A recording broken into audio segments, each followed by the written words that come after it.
Assalamu alaikum et bienvenue sur Beautiful Business, le podcast dédié aux femmes musulmanes qui vous parlent lifestyle, mindset et entrepreneuriat. Je suis Ikram, coach mental et business mentor, et dans ces 4 prochains épisodes, on va entamer toute une série de remèdes spirituels extrêmement puissants pour changer sa vie, changer son avenir et littéralement changer sa trajectoire de vie.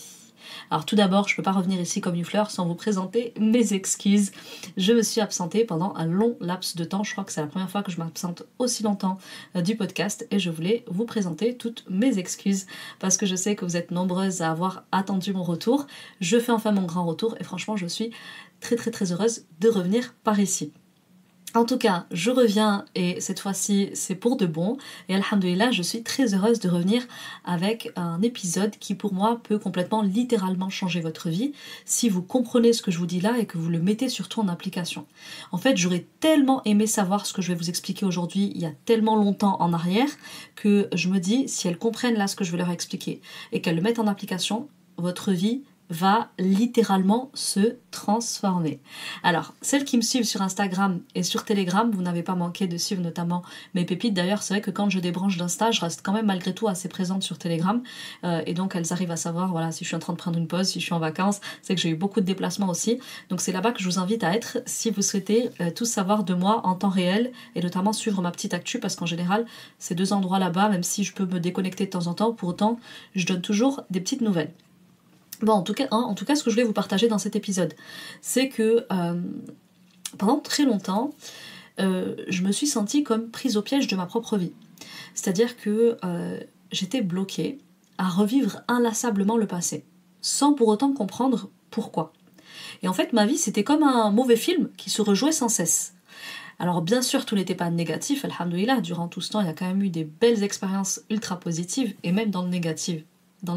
Fiha khir, il y avait toujours un khir derrière. Cependant, je vivais beaucoup dans le regret ou bien dans la nostalgie du passé. Et donc j'avais beaucoup de mal à aller de l'avant. J'avais même peur de refaire les mêmes erreurs ou j'avais peur d'un avenir de nouveau mauvais et de ne pas savoir faire du coup les bons choix pour le futur. Du coup, ça laissait peu de temps disponible pour pouvoir œuvrer dans le présent et construire quelque chose avec tout ce poids du passé et notamment cette peur du futur. Et là, ça va faire 4 ans, bientôt 5 ans que j'ai commencé ce travail sur moi et que j'accompagne aussi du coup des femmes à transformer leur vie, notamment à transformer leur schéma d'échec en réussite et à transcender leur vie sur le plan personnel, spirituel et sur le plan business aussi désormais parce que vous le savez, depuis 1 an et demi, je suis également business coach. Et donc, je me disais qu'il fallait que je vous partage un outil qui va absolument faire la différence sur le sujet, notamment parce que nous sommes aux portes du mois béni de Ramadan, un mois où on fait reset, où on a envie d'une réforme profonde et intense et où on a envie que nos vies prennent enfin le tournant qu'on leur a toujours souhaité. Et donc ici, je vais vous partager une clé que j'ai retrouvée chez celui qu'on appelle le docteur des cœurs, Ibn Qayyim rahimahullah. Cet homme-là, c'est une immensité dans la science du cœur et de l'âme, et il nous a notamment donné, à travers l'une de ses méditations précieuses, 4 remèdes qui peuvent absolument changer notre vie si on les comprend.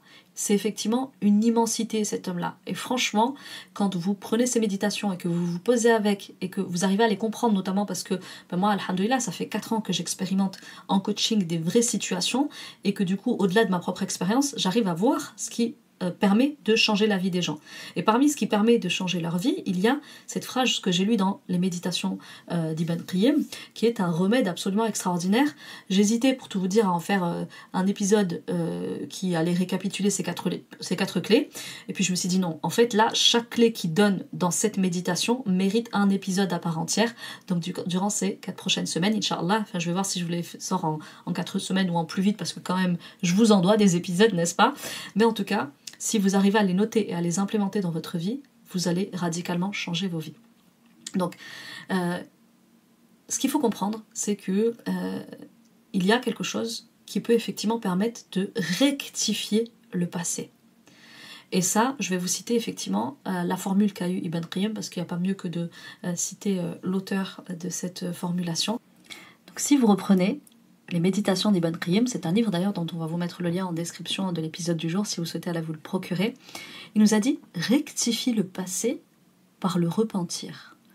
Quant au futur, prépare-le en t'abstenant de commettre des péchés, en prenant une résolution, une bonne résolution, et en ayant une intention ferme. Donc là, vous voyez les 4 clés que je vais aborder avec vous, les 4 remèdes même, parce que, comme je vous le disais, Ibn Qayyim, c'est le docteur des cœurs. Donc ici, ce qui va nous intéresser, c'est effectivement prendre ces remèdes, pouvoir les implémenter dans sa vie afin de la changer littéralement. Ici, je vais vous parler du premier remède, celui de rectifier le passé par le repentir. Si seulement j'avais su. Mais vous savez, les si, ils viennent de Shaitan. Donc, alhamdoulilah, on loue Allah subhanahu wa ta'ala d'avoir découvert ce remède et de pouvoir le mettre en application. Parce que, en fait, c'est un rappel précieux que l'homme oublie. Mais plus on se souvient, effectivement, de ces remèdes précieux que nous avons dans notre religion, plus nous sommes capables de redevenir propriétaires de notre vie et de l'administrer comme Allah nous l'a prescrit. Donc, comment concrètement on va pouvoir rectifier le passé à partir du repentir? Premièrement, il faut savoir qu'effectivement, le repentir est une arme précieuse du croyant, est un outil en tout cas à disposition du croyant qui va lui permettre d'entraîner une rectification de son passé. On retrouve effectivement dans la sourate At-Tahrim, la sourate 66, verset 8, Allah subhanahu wa ta'ala nous dit « Ô vous qui avez cru, repentez-vous à Allah d'un repentir sincère.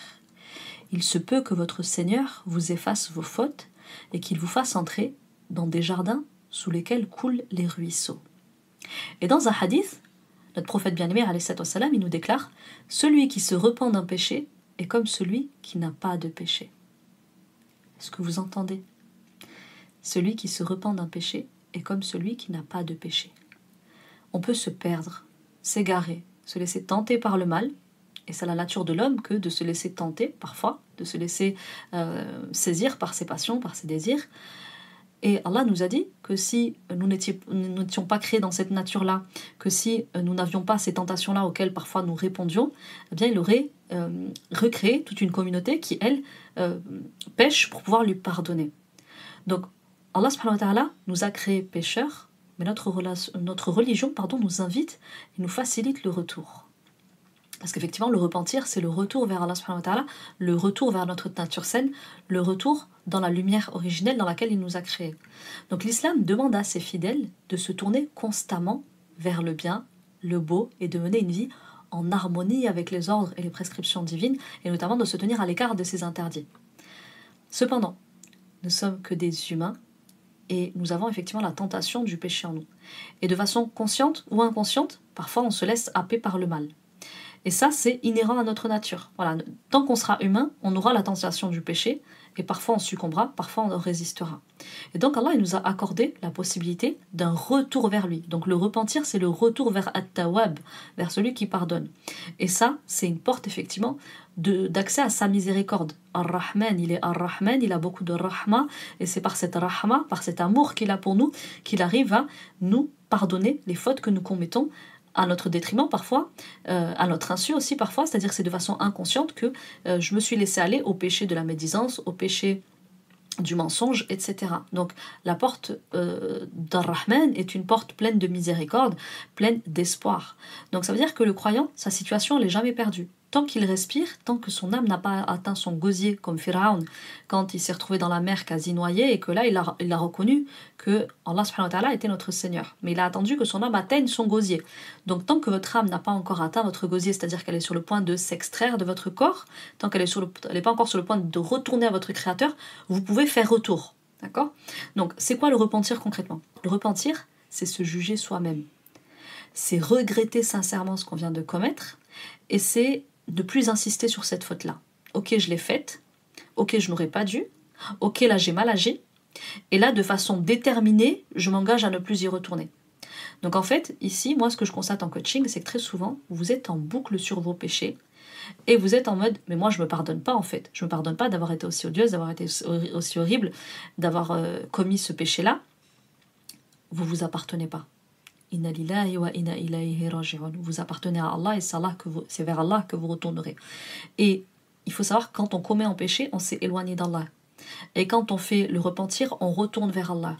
Et cette phrase qu'on dit très souvent, cette invocation qu'on fait très souvent, Inna lillahi wa inna ilayhi raji'un, c'est en fait quelque chose que vous devez dire dans votre quotidien. Chaque jour, chaque fois que vous fautez, que vous tombez dans l'erreur, que vous tombez dans le péché, il faut prendre le réflexe de retourner vers Allah. Je retourne vers ma nature saine, je retourne vers la lumière, je reste pas dans l'obscurité. Et donc Allah nous dit effectivement de demander pardon, parce que demander pardon est un retour vers lui, retour vers ta nature originelle, qui est celle d'obéir à ton créateur, de te tourner vers la face de ton créateur. Et donc, je viens de commettre une erreur, j'en ai conscience, je la reconnais, je fais mon examen de conscience tout de suite, je ressens du regret d'avoir commis cette erreur, d'avoir commis cette faute, d'avoir commis ce péché, et je m'engage de ne pas la refaire. Et là, donc, j'ai fait retour vers mon créateur, retour vers ma nature saine, retour vers la nature originelle dans laquelle j'ai été créé, avec l'intention, Inch'Allah, de ne pas y retourner. Et en fait, c'est une manière de se promettre de ne plus être prisonnier de ses passions, de ses désirs. La repentance étant une purification qui vient laver nos cœurs de toute souillure. Parce que vous savez, les péchés mettent un point noir sur le cœur. Et donc chaque fois que je me repens, je purge mon cœur des taches qui se sont déposées sur lui, alors que le cœur est un organe qu'Allah nous demande d'assainir chaque jour. Donc chaque jour, nous devons assainir nos cœurs, les laver de toutes les souillures qui peuvent venir les toucher, notamment à travers nos péchés. Et donc c'est comme ça qu'on se reconstruit petit à petit, et que petit à petit on revient chaque jour vers cette lumière qui est la nôtre, la lumière divine de laquelle nous sommes faits. Nous sommes faits effectivement du souffle de Nour ala Nour, de celui qui est la lumière sur la lumière. Et donc c'est à nous de toujours rechercher à travers son amour ce pardon, cette rédemption, pour que le Tout-Puissant nous permette d'effacer ce qui vient d'être commis. Et comme je vous le disais, le prophète a dit, celui qui se repent, c'est comme s'il n'avait pas commis ce péché. Le péché est effacé, comme s'il n'avait jamais eu lieu. Et donc, on peut à chaque instant recommencer une nouvelle page, une nouvelle vie, prendre un nouveau départ. Vous n'êtes pas prisonnière de votre passé. Vous pouvez vous libérer du mal que vous avez fait de vos propres mains. Et Allah subhanahu wa ta'ala nous dit d'ailleurs, le mal vous le faites de vos propres mains. Donc j'ai fait du mal avec mes mains, avec ma bouche, avec ma langue, j'ai fait du mal avec mon sexe, bref, j'ai pu faire du mal avec une des parties de mon corps que j'ai employée à une autre destination que celle de faire le bien, alors qu'Allah m'a créé pour le bien, avec la tentation du mal certes, mais pour faire le bien. Donc quand je me suis égarée et que j'ai utilisé ce dépôt que je suis pour moi-même à une autre destination que le bien, je reviens vers mon Créateur repentante et je lui demande de m'effacer ce péché comme s'il n'avait jamais eu lieu. Donc en fait, effectivement, le repentir, c'est une voie par laquelle on efface nos méfaits. Notre Seigneur, il est effectivement très indulgent, très clément, très pardonneur. Il est Ar-Rahman et Rahim. Donc il a les deux. D'accord ? Donc il a une grande indulgence, une grande clémence. Et il efface les méfaits de l'homme, les méfaits que l'homme fait avec ses mains. Okay ? Donc il nous invite à la repentance et il nous dit effectivement, ô croyants, revenez tous à Allah si vous voulez vous assurer votre salut. Ça c'est Surat An-Nur, regardez. Donc je vous parlais de sa lumière il y a quelques instants. Surat An-Nur, la Surat 24, verset 31. Et donc, ça, c'est un état de salut. Quand je reviens vers Allah, je retrouve un état de paix profond. Je retourne à mon état originel d'homme qui est là pour manifester la grandeur d'Allah, pour manifester la rahma d'Allah, pour incarner les bienfaits d'Allah sur terre. Et donc, le retour vers Allah, ça permet ce retour à cette nature saine avec laquelle nous sommes confortables. Là où nous ne sommes pas confortables quand nous sommes séparés de cette nature saine qui nous enjoint notamment le péché et le mal. Donc, ici, j'ai envie de vous parler notamment de l'exemple de Adam alayhi salam, notre père à tous. Quand il commet ce péché, quand il touche à cet arbre, à ce fruit défendu, qu'Allah lui a interdit, effectivement, Allah l'a fait jouir du paradis avec son épouse, qui lui a donné pour compagnie, et il lui a dit « Abstenez-vous de toucher à cet arbre et de manger de ce fruit ». Il a fini par y toucher, et Allah subhanahu wa ta'ala lui a effectivement demandé « Mais je t'avais dit de ne pas toucher en fait à ça ». Et là, Adam, tout de suite, qu'est-ce qu'il a fait ? Le repentir. Ça veut dire que dans la nature saine de l'homme, le retour à Allah est immédiat. C'est pas dans 15 jours, c'est pas dans 1 heure, c'est pas dans 3 jours, non, c'est « Oh, j'ai commis la chose qu'on m'a dit de pas commettre, tout de suite je reviens ». Le retour, il est immédiat. Et Allah nous a donné un libre arbitre qui, dans son élan naturel, revient tout de suite quand il fait le mal.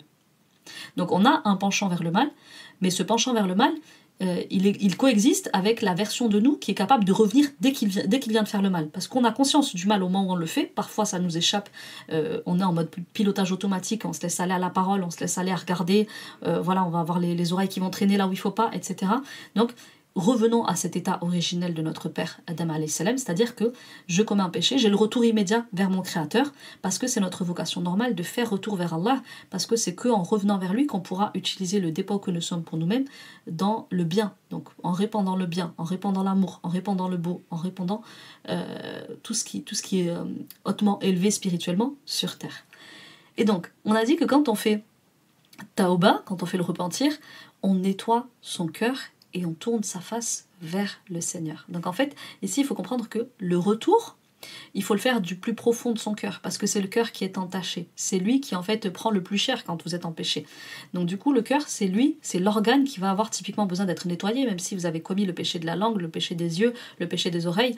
C'est surtout le cœur qui va être entaché, parce que les organes sont tout ce qui est yeux, oreilles, etc., ils sont directement connectés au cœur.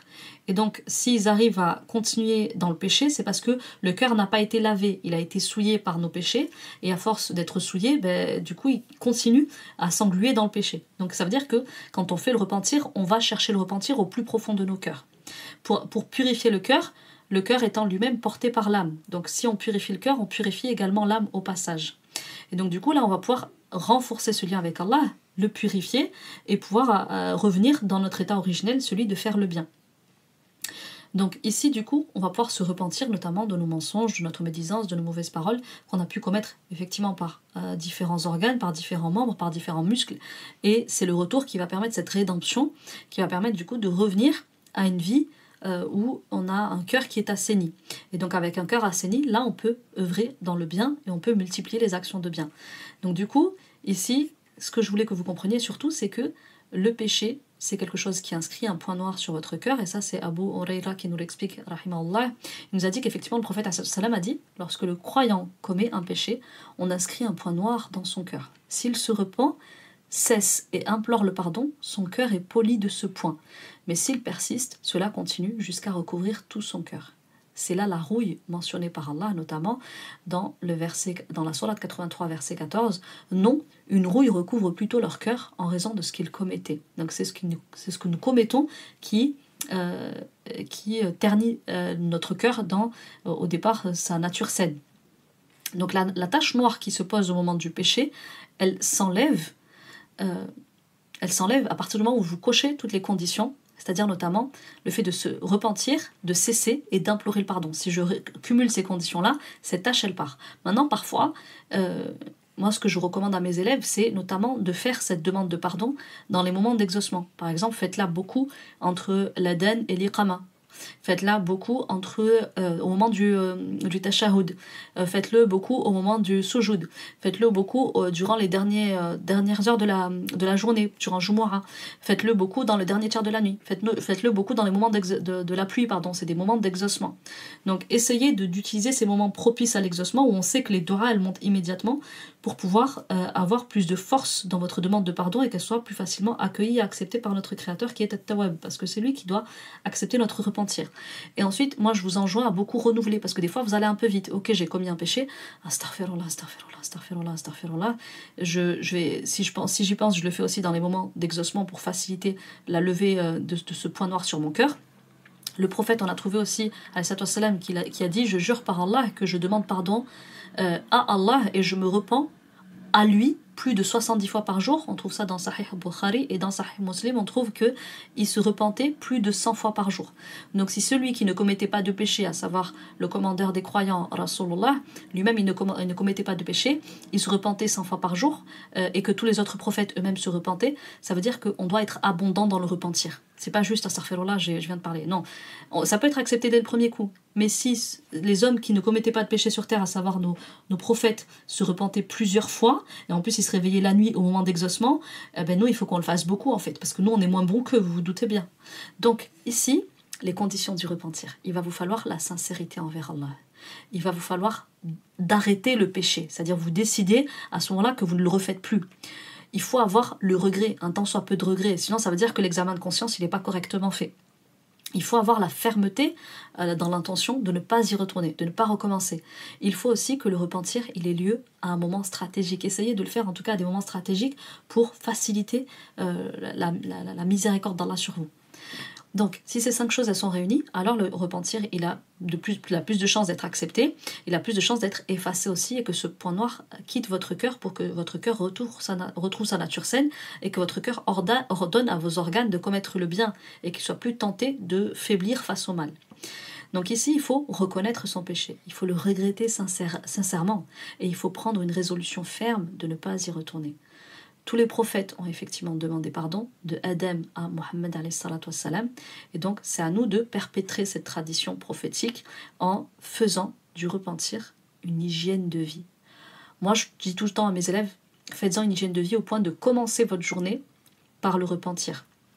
Donc normalement, vous levez le matin al fajr, vous faites vos invocations du matin, faites l'istighfar après la salat. De toute façon, après la salat, on dit tout le temps astaghfirullah, astaghfirullah, astaghfirullah, au moins 3 fois, parce que pendant la prière, on a des moments d'absence, notre esprit s'échappe, on était en train de penser à notre facture, je ne sais quoi. Donc, on demande pardon, ça aussi c'est une tradition prophétique, on demande pardon pour les moments où notre esprit nous a échappé, il s'est échappé de la salat. Ça, c'est un point que j'avais développé d'ailleurs sur Telegram. Sur Telegram, je développe plein de points comme ça, si vous voulez aller écouter en complément des épisodes de podcast. Donc, faites du repentir une hygiène de vie. Le matin, imaginez que vous prenez une douche. Voilà, je fais 100 fois l'istighfar le matin, ça permet de me laver de tout ce que j'ai pu dire ou faire de façon consciente ou inconsciente. Voilà, le matin, on aime bien aller prendre une douche avant d'aller travailler, ben c'est pareil, douchez-vous spirituellement. L'istighfar doit être pour vous une douche spirituelle. Et ça permet de commencer sa journée avec un cœur propre, pour que le cœur ne soit appelé que par le bien, qu'il ait envie d'ordonner à nos organes que le bien, et que nos sens aussi soient attirés que par le bien. Et je vous propose aussi, moi, de le faire en fin de journée. Donc le soir, avant d'aller dormir, repentez-vous, parce que vous le savez, le sommeil, c'est la petite mort.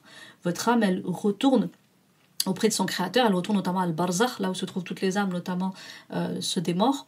Et donc l'idée, c'est quand votre corps elle quitte votre âme la nuit, si Allah il décide de la garder, de ne pas la retourner dans votre corps, au moins votre âme elle est partie en se repentant. Donc elle est partie repentante. Donc alhamdoulilah, elle avait déjà fait retour vers son créateur.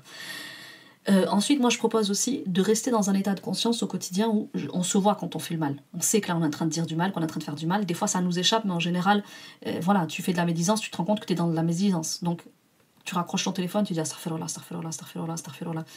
T'arrêtes ta conversation, tu te dis attends, là je suis en train de faire quelque chose qui est pas bien, je me reprends, astaghfirullah, astaghfirullah, astaghfirullah. Je reviens en conscience, je reviens en présence, je regrette, je retourne vers mon créateur, afin que cette tache noire qui est en train de s'inscrire, hop, elle parte aussitôt.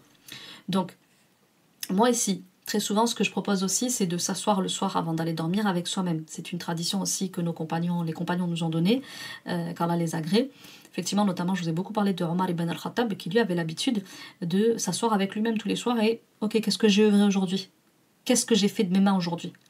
Ah ben aujourd'hui il y a eu ça, il y a eu ça, il y a eu ça. Ok, ben astaghfirullah, astaghfirullah. Parce que astaghfirullah sans avoir conscience de ce pourquoi je demande pardon, c'est quand même bien, parce que ça veut dire que là vous allez en faire une hygiène de vie et vous allez demander pardon, notamment des choses inconscientes que vous avez faites, mais il y a des choses que vous pouvez faire remonter à la conscience. Donc faites remonter les choses à la conscience et ayez une demande de pardon consciente. Donc moi ce que je vous propose aussi, c'est l'istighfar aussi sur les mauvaises pensées. Donc quand vous avez non mais elle, qu'est-ce qu'elle est débile, ben tout de suite astaghfirullah, astaghfirullah, astaghfirullah. Pourquoi ? Parce que après votre manière de penser va devenir une manière d'agir avec les autres, et donc vous allez commencer à traiter les autres de façon hautaine, de façon orgueilleuse, et c'est là qu'en fait après vous allez développer comme habitude l'orgueil, sauf que l'orgueil c'est une maladie de l'âme. Donc dès lors que j'ai des pensées négatives qui peuvent derrière se transformer en habitude comportementale chez moi, et puis ancrer chez moi une attitude qui relève d'une maladie du cœur et de l'âme, sachez que nos cœurs et nos âmes ils sont en proie à la maladie, à la jalousie, à l'avarice, à l'orgueil, etc. Et donc si on laisse ces pensées trop longtemps habiter et coexister avec nous, elles vont devenir un trait de caractère. Et ce trait de caractère, il va forger une maladie qu'après vous aurez du mal à enlever. Donc dès que je vois une pensée qui n'est pas une pensée saine, qui est une pensée mauvaise à propos des gens, des personnes, des situations, je la chasse avec astaghfirullah, astaghfirullah, astaghfirullah. Plus je l'éloigne de moi, plus je repousse ce mal de moi, moins je serai tenté de faire le mal et d'incarner le mal sur terre, parce qu'en tant que croyant, on incarne le bien. Donc dès lors que vous avez une pensée qui est beaucoup dans votre esprit, chassez-la avant qu'elle devienne un passage à l'acte, un comportement, un trait de caractère, et finalement que vous deveniez cette personne-là qui commet le mal sur terre au lieu de commettre le bien. Et d'ailleurs, je voulais aussi vous rappeler qu'il nous a été rapporté par At-Tabarani que si le musulman commet un péché, l'ange qui se trouve à sa gauche prend la plume et il la suspend pendant 6 heures, en attendant qu'il regrette son acte et demande pardon à Allah. S'il le fait, l'ange il jette sa plume. Si il ne le fait pas, il enregistrera pour lui son péché. Donc, rappelez-vous, Si je me reprends tout de suite, l'ange, il va jeter sa plume. Si par contre je ne me reprends pas, il va écrire. Il va écrire ce que je viens de commettre. Et ça, je devrais ensuite m'en justifier devant mon Créateur. Et il n'y a pas de justification au péché. Le péché, tu le fais, tu reviens. Donc, immédiateté du repentir comme hygiène de vie. Et ça, prenez cette habitude dès maintenant et donnez cette habitude à vos enfants, donnez cette habitude à vos proches pour que on ne soit pas alourdi par nos péchés. Parce que vous savez, ce qui nous empêche de nous lever la nuit, prier, de faire beaucoup du zikr, de faire beaucoup de prières, de faire beaucoup de jeûnes, c'est notamment notre lourdeur. On est alourdi par nos péchés, par les poids qu'il y a sur nos cœurs, parce que ces petits points noirs, c'est des poids sur le cœur qui rendent au cœur difficile les bonnes œuvres. Donc, délestez-vous de tout ça. Du coup, ici, ce que vous devez retenir de cet épisode, c'est reconnaissez vos péchés. Prenez-en conscience, restez avec la sensation désagréable de « j'aime pas ce que je viens de faire ». J'aime pas ce que je viens de faire jusqu'à ressentir le regret. Une fois que je ressens le regret, ok, là je vais détacher ce point noir qui vient de se poser sur mon cœur en disant astaghfirullah, astaghfirullah, astaghfirullah, pour que mon cœur ne s'habitue pas à ce péché et que ça ne devienne pas un état d'être. Parce que quand ça devient un état d'être, c'est archi difficile à enlever. Le regret, c'est avoir du désamour pour cet acte. Il faut que vous arriviez à ne pas l'aimer, voire à le détester. La résolution ferme, c'est à partir de maintenant, c'est terminé. Je choisis que, de façon avec une bonne et ferme résolution, que ça, j'y retournerai pas à ce truc-là. Ensuite, quand tu fais ça, rappelle-toi que tu suis la voie des prophètes, donc qu'ils faisaient une centaine de fois. Donc, notamment le sceau des prophètes, alayhi wassalam, donc le but c'est quand même de suivre ses pas. Donc si lui qui ne commettait pas de péché le faisait, chaque fois que je fais comme lui, eh bien je suis sur ses pas et donc je suis sur la bonne voie. Ensuite, je vous rappelle aussi que les prophètes successful, comme Daoud ou bien Sulayman, qui étaient prophètes et rois et qui avaient donc une illustre réussite ici-bas, Allah nous dit quel bon serviteur, il se repentait beaucoup. Voilà, ça c'est un verset du Coran. J'avais envie, avant de clôturer cet épisode, de vous partager quelques bonus. Quelques bonus, c'est de développer premièrement l'amour du repentir. Vous n'aurez jamais autant de facilité à faire le repentir, à faire du repentir, à faire de l'istighfar dans votre quotidien qu'en aimant le repentir. Donc développez l'amour du repentir. Plus vous allez réussir à développer en vous un amour sincère pour le repentir, plus vous aurez de la facilité à le faire. Parce que ça va se mettre plus facilement dans votre hygiène de vie. On a naturellement l'élan de faire beaucoup ce qu'on aime beaucoup. Okay, donc si on aime le sport, on a de la facilité à aller en faire. Si on aime cuisiner, on a de la facilité à aller cuisiner, c'est pas une tâche. Ben là c'est pareil. Si j'aime le repentir et ce que ça représente, et c'est pour ça que c'est très important en islam de mettre beaucoup de conscience sur les actes d'adoration, parce que plus on arrive à comprendre ce qu'il y a derrière, ce que ça signifie, et là la beauté du repentir, c'est que ça efface comme si ça s'était jamais produit. Donc je l'ai jamais commis. Donc ça y est, je peux aller de l'avant, alhamdoulilah, je peux changer ma trajectoire de vie. Parce que si je ne suis pas drainée et ralentie par cette charge négative que j'ai mis en moi, ce point noir qui rajoute de la densité à mon corps, qui rajoute de la lourdeur dans mon corps et qui empêche mon cœur de se prosterner, de faire plus de bien, eh bien là je vais me dire, mais waouh, qu'est-ce que c'est magnifique le repentir, j'aime ça. Mais puisque j'aime ça, je vais le faire beaucoup et sans effort. Ayez conscience que ça rectifie le passé comme si ça n'avait jamais eu lieu. Ça s'efface comme dans Retour vers le futur. Vous savez, allez voir Retour vers le futur juste pour ça. Quand il retourne dans le futur et que ses parents ne se rencontrent pas, petit à petit, lui, il s'efface sur la photo. Ça, c'est une image magnifique à avoir. Empressez-vous aussi dans la minute qui suit. Ah, je viens de mentir. Oh, je viens d'avoir une mauvaise pensée. Oh, je vais pas m'alourdir. Je me déleste de ce poids ici et maintenant. Comme ça, on se sépare lui et moi, comme dans Surat Al-Kahf. Ici marque la séparation entre toi et moi, Moussa, parce que tu n'as pas à respecter. Vous voyez, cette image aussi, elle est très belle. Ensuite, les gens successful, rappelez-vous qu'ils méditent beaucoup. Ils se repentent donc beaucoup. Parce que si on ne s'assoit pas avec soi-même pour se demander des comptes, et Allah nous dit, demandez-vous des comptes avant que je vous en demande, tous les jours, prends une routine de vie, une hygiène de vie où tu t'assois avec toi, tu te demandes des comptes. Comme ça, tous les jours, tu te reprends au fur et à mesure. Et donc, tous les jours, tu effaces ce que tu as fait de mauvais aujourd'hui. Faites-en une hygiène de vie. Faites-en beaucoup, chaque fois que vous avez l'occasion. Si les prophètes, ils faisaient 100 fois par jour alors qu'ils ne commettaient pas de péché, nous, si on peut faire du x10, x100, c'est encore meilleur. Okay, donc, soyez ambitieuse. Ayez, Inch'Allah, la volonté de faire même 1000 fois par jour. Vous savez que la sunna, c'est de faire au moins 100. Si vous faites au-delà, c'est magnifique, parce que nous, on est pécheurs, eux, ils ne l'étaient pas. Un repentir complet.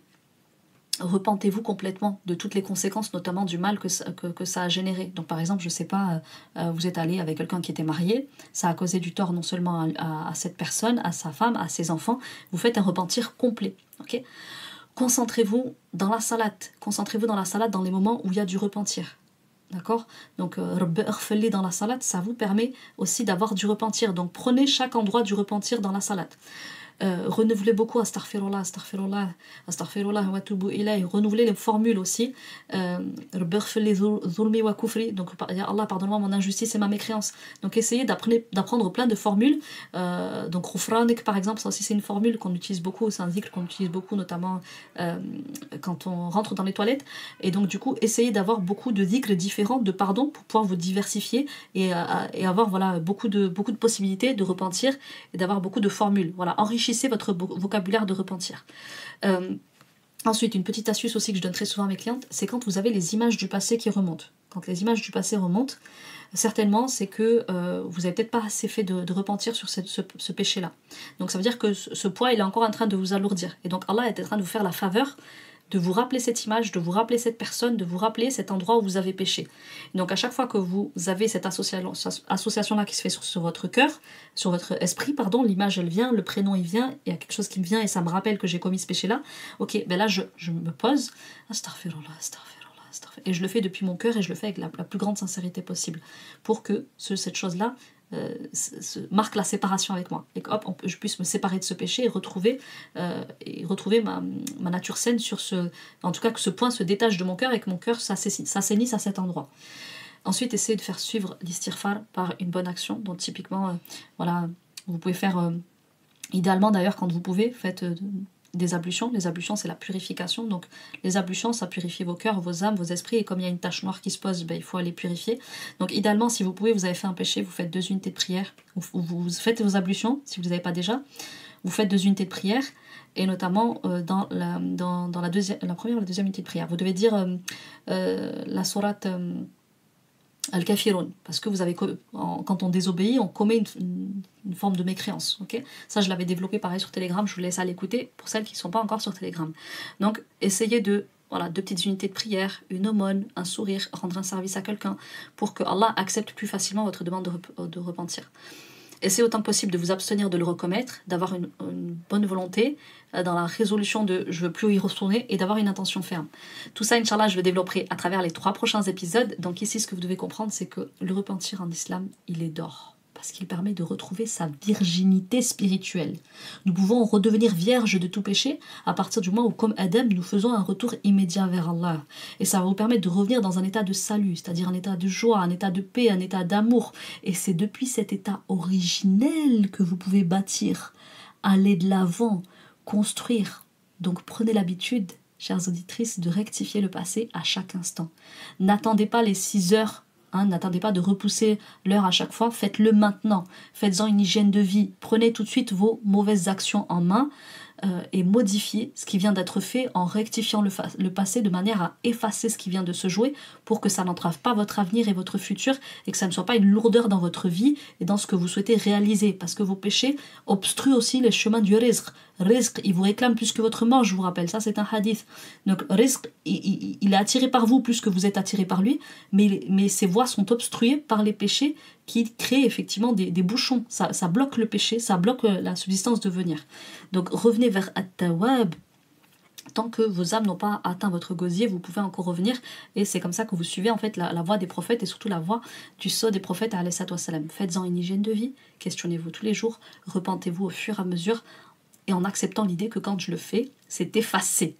C'est effacé et je remplace le mal par le bien. Je fais suivre le mal par le bien, par le beau, et d'ailleurs le souvenir du passé est là pour nous inciter à nous repentir et à nous inciter au bien. Donc si vous sentez que le passé est néanmoins trop lourd pour vous, que vous n'arrivez pas à aller de l'avant, n'hésitez pas, vous pouvez en discuter avec une personne de l'équipe notamment qui va pouvoir vous recontacter et regarder avec vous de quelle manière est-ce que nous on peut vous aider, notamment à travers un travail thérapeutique, parce que des fois il y a notamment du pilotage automatique avec les péchés qui peuvent cacher notamment un trauma en dessous, et nous on pourra vous aider à cet endroit-là parce que ça c'est plus difficile à s'en débarrasser par soi-même, et donc des fois on va se dire ouais mais à chaque fois je me repens mais je le refais toujours. Je sais pas pourquoi, c'est plus fort que moi. Quand il y a du c'est plus fort que moi, il y a souvent un trauma qui se cache en dessous. Et nous, on peut aller le travailler avec vous pour vous aider à libérer ça et que vous ne retombiez pas dans ce pilotage automatique sans cesse face à ce péché. Donc là, c'est votre corps qui vous y amène. Et en fait, vous voyez qu'il n'y a pas mon libre arbitre qui s'exerce. Ok, c'est que là, il est en train de se jouer un truc en moi. Et ça, on peut vous aider à le travailler. Faites beaucoup d'istighfar. Et d'ailleurs, quand vous savez que vous êtes en train de faire des œuvres, notamment l'entrepreneuriat, le mariage et tout, et que vous avez une forte tentation du péché, typiquement là, je fais des causes pour le mariage, ça se passe très bien, et d'un seul coup, y a mon ex qui réapparaît et j'ai envie d'aller fauter avec lui. ben dites-vous que la tentation du péché, elle vient souvent quand il y a un grand risque qui vous attend. Et beaucoup, elles tombent dans ce panneau-là, et résultat, le mariage qui est en cours de préparation, il tombe à l'eau. Donc attention à l'invitation au péché quand vous êtes en train de faire une œuvre qui doit vous rapprocher d'Allah, qui doit vous rajouter en subsistance. Je vous invite à vous abonner à l'épisode de podcast, à la chaîne de podcast si elle vous a plu, à noter cet épisode, à le commenter et surtout à me dire ce que vous en avez pensé. Je vous dis à très vite. Assalamu alaikum wa rahmatullahi wa barakatuh.